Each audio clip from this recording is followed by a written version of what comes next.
Vous voulez entretenir, nettoyer ou réparer votre vélo sans galérer le nez au sol, le vélo qui risque de tomber ou être dans des positions instables, etc. et sans avoir besoin de quelqu'un pour le tenir, alors il vous faut un pied d'atelier. Mais avec des tarifs qui vont de 20 € à plus de 300 €, difficile d'y voir clair. J'ai comparé plein de pieds d'atelier entre eux et j'en ai même acheté plusieurs pour vous aider dans votre achat. On va commencer par parler des critères importants lors de l'achat d'un pied d'atelier et ensuite des références au meilleur rapport qualité-prix. Mais d'abord, un pied d'atelier, c'est quoi? Alors, c'est un tube métallique vertical qui tient de façon stable grâce à un trépied par exemple et qui est équipé d'une pince qui permet de tenir fermement n'importe quel vélo pour qu'il ne bouge pas. On peut généralement régler le pied en hauteur pour accéder plus facilement aux différentes parties du vélo. Et souvent, on peut tourner la pince pour serrer un tube vertical ou horizontal. Mais là, on rentre déjà un peu dans les critères du pied d'atelier. Et justement, les critères, donc il y en a plusieurs qui sont assez importants. C'est le poids maximum supporté par le pied d'atelier, en particulier si vous avez un vélo électrique. Le fait d'avoir une pince qui se tourne, hein, on en parlait tout à l'heure, voilà, pour pouvoir tenir un tube horizontal ou vertical. La capacité de tourner le pied sur lui-même. La compacité du pied une fois rangé aussi, si vous voulez le démonter et que vous avez le reste du temps quand vous n'en servez pas, qu'il ne prenne pas trop de place, ça peut être aussi un critère. Et la solidité de l'ensemble, hein, parce que certains ont des pinces ou des poignées en plastique et d'autres c'est en acier.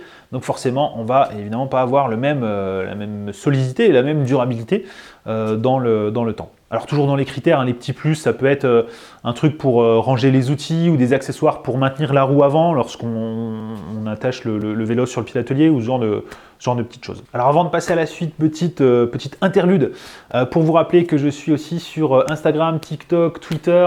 Donc n'hésitez pas à me suivre là-bas aussi pour avoir un peu plus de contenu. J'essaie de poster de temps en temps. C'est des toutes petites chaînes, donc n'hésitez pas à me rejoindre. Alors on va passer directement aux meilleurs pieds d'atelier, en tout cas les meilleures références que j'ai pu trouver. Donc je vais vous parler de quelques modèles. Je vous mets tous les liens, toutes les références et les liens dans la description sous cette vidéo. Donc voilà, si vous voulez les acheter ou voir un peu à quoi ça ressemble, je vous mets tous les liens. On commence donc du moins cher au plus cher. Un modèle vendu chez Lidl à 29 €.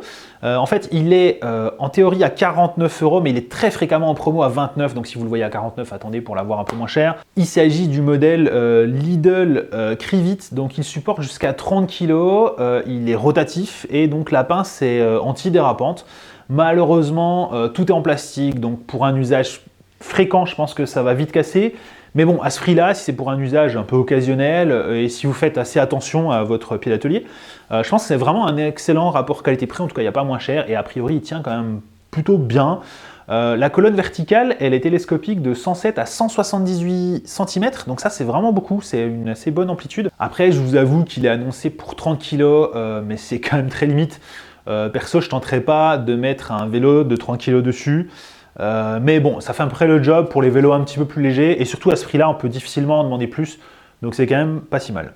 Ensuite, on a le NIT à 39 €. Ça, c'est la marque de Alltrix. Donc c'est une alternative hein, vraiment au pied Lidl. Il est quasiment au même prix. Donc on a un pied qui supporte ici 25 kg pour donc 39 € en prix normal. Il a une poignée en métal, c'est important parce que de mon côté c'est le premier truc qui a cassé sur mon premier pied d'atelier. Du coup c'est quand même pas mal d'avoir une poignée en métal parce que quand on serre fort un cadre, du coup si la poignée vous reste dans les mains, c'est pas top et il y a quand même plus de chances que ça arrive sur une poignée en plastique que sur une poignée en métal. Allez, on monte un peu en gamme avec un pied d'atelier Decathlon, donc le Between 500 ici à 50 €. Donc là, il ressemble un peu au modèle précédent et par contre, il supporte que 20 kg et l'amplitude du réglage en hauteur est plus réduite que sur le Lidl. Donc a priori, il a tout pour être moins bien. En revanche, sa conception est quand même plus solide. C'est-à-dire qu'on a une poignée mieux conçue hein, qui est plus solide que sur le modèle Lidl. Mais voilà, on est sur un produit un peu plus cher, 50 €. Donc voilà, c'est un peu un juste milieu, un peu plus solide pour un usage un peu plus fréquent que le Lidl pour un prix à peine plus élevé. Et là ensuite on va vraiment monter complètement en gamme avec un prix qui n'a rien à voir, on passe direct à 150 €. En fait j'ai pas trouvé beaucoup de pieds d'atelier intéressants entre 50 et 150 €, donc on passe direct sur un modèle à 150 €. Il s'agit du Park Tool 9.3. Donc là, tout est en métal, hein. La pince, elle est recouverte de caoutchouc pour pas rayer le vélo, mais c'est de l'acier, donc forcément, ça n'a rien à voir avec le plastique, hein, évidemment.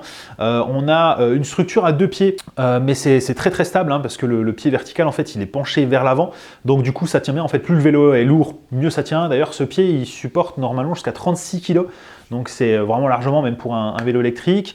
On peut le régler de 98 à 145 cm, donc ça c'est quand même pas mal. Ça pourrait éventuellement être un peu plus haut si on voulait un pied parfait, mais voilà. Et en fait, les barres à plat, elles permettent de tourner autour sans se prendre les pieds dans les barres, contrairement aux autres pieds d'atelier. Par contre, on ne peut pas tourner la mâchoire à 360 degrés. En fait, elle ne tourne pas, hein. On ne peut pas tout avoir parce que c'est une conception différente. Si on tournait la mâchoire, forcément le pied il basculerait. Donc là, la mâchoire est fixe, mais vous pouvez tourner tout autour sans vous prendre les pieds en fait dans les barres, et ça c'est quand même plutôt pas mal. Et alors après, on peut toujours monter en gamme, toujours chez le même constructeur. On a le Park Tool 10.3 où là on est à plus de 220 €. Donc personnellement, c'est celui que j'ai en fait, et en plus du 9.3, il y a un petit plateau pour poser les outils. Ça, franchement, ils auraient pu le proposer sur le premier modèle, c'est quand même pas le truc le plus cher. Bon, en tout cas, c'est un ajout du 10.3. Et un autre avantage du 10.3 par rapport au 9.3, c'est qu'il est beaucoup plus compact lorsqu'il est replié. Mais voilà, comme il est un peu plus cher, à plus de 200 €, voilà, c'est vraiment à vous de voir si vous estimez que ça vaut le coup. Mais clairement, je répète, tout est en métal là-dessus, donc c'est vraiment la garantie que votre pied va durer beaucoup plus longtemps que les modèles en plastique qu'on a vus en début de cette vidéo. Donc voilà, c'est tout pour cette vidéo. Je ne voulais pas rentrer trop dans le détail des pieds d'atelier. N'hésitez pas à commenter si vous avez d'autres modèles que vous connaissez qui sont pas mal, si vous voulez partager ça dans les commentaires, ou si vous avez un avis sur l'un des modèles donc, que j'ai cité, ou si vous avez besoin de plus d'infos, n'hésitez pas. Et vous pouvez aussi liker si vous avez apprécié cette vidéo, ça permet aussi de faire un petit peu connaître cette petite chaîne. Et moi je vous dis à plus pour la prochaine vidéo tout simplement.